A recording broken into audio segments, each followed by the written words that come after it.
Welcome to ICWA Experts. I'm Edward Joseph with the Institute of Current World Affairs. With me today is the Middle East journalist and expert, Neri Zilber. Neri is also an ICWA trustee and a former ICWA fellow. Welcome, Neri. Neri, you recently wrote an article in Foreign Policy about the new Israeli government. That government, led by Prime Minister Benjamin Netanyahu, won the recent Israeli elections by a surprisingly comfortable margin.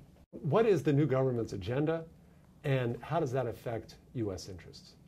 I think with respect to U.S. national interests, it's very much keyed not to the economic issues or even the ultra-Orthodox religious issues in Israel, but very much the settlements.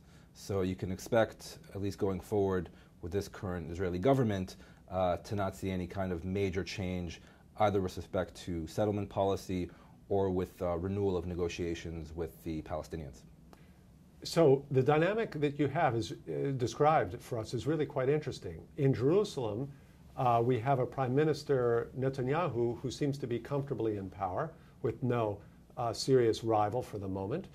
In Ramallah, we also have a President Abbas, who, despite his advanced age, also is quite comfortable in power. Mm-hmm. And in Washington, again, we have President Obama, who needs not worry anymore about his re-election. What does this mean with respect to the Palestinian strategy? You can very easily see the Palestinians, because of Netanyahu's re-election, sitting back and letting the international community, whether the UN Security Council, whether boycott or divestment or sanction initiatives in Europe and elsewhere, to apply pressure on Israel. You can also see, just by dint of the fact of Abbas's advanced age and certain illegitimacies that he has within his own society, him not being able to take the necessary steps to for compromise or any kind of re-energizing of the peace process. And also on Netanyahu's end, his re-election recently was due very much to him catering to his right-wing base. So he can't very well turn around now and offer serious compromises on his end to Abbas and to the Palestinians without alienating that very base that got him re-elected. So moving forward, I think we're in for a rocky ride. And I will say that nothing will fundamentally change, I believe, without serious external shocks to the system, whether that be Abbas's death, whether that be an about-face by Netanyahu due to external pressure, or whether a change in policy here in Washington.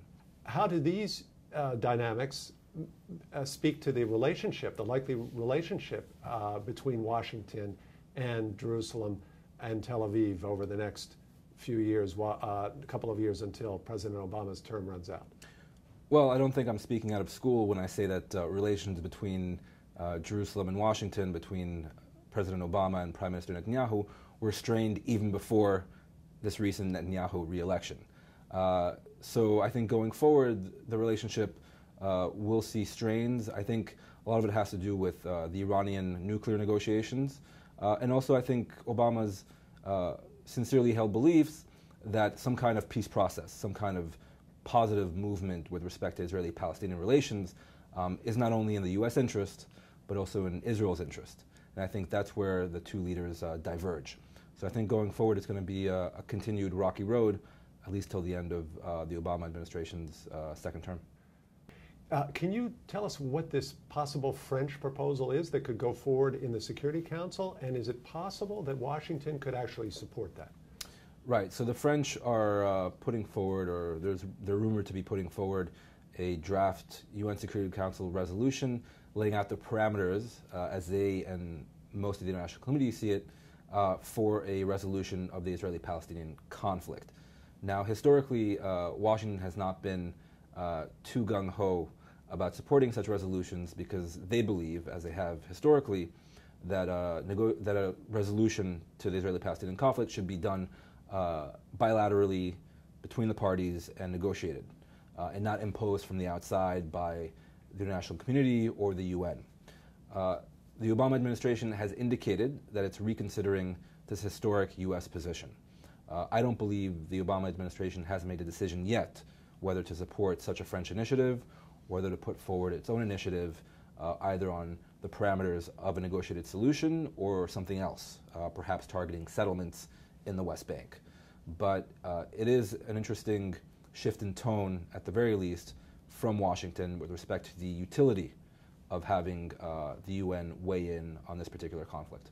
Neri Zilber, thank you very much. Thanks, Ed. Join us next time for another conversation with another ICWA expert. I'm Edward Joseph.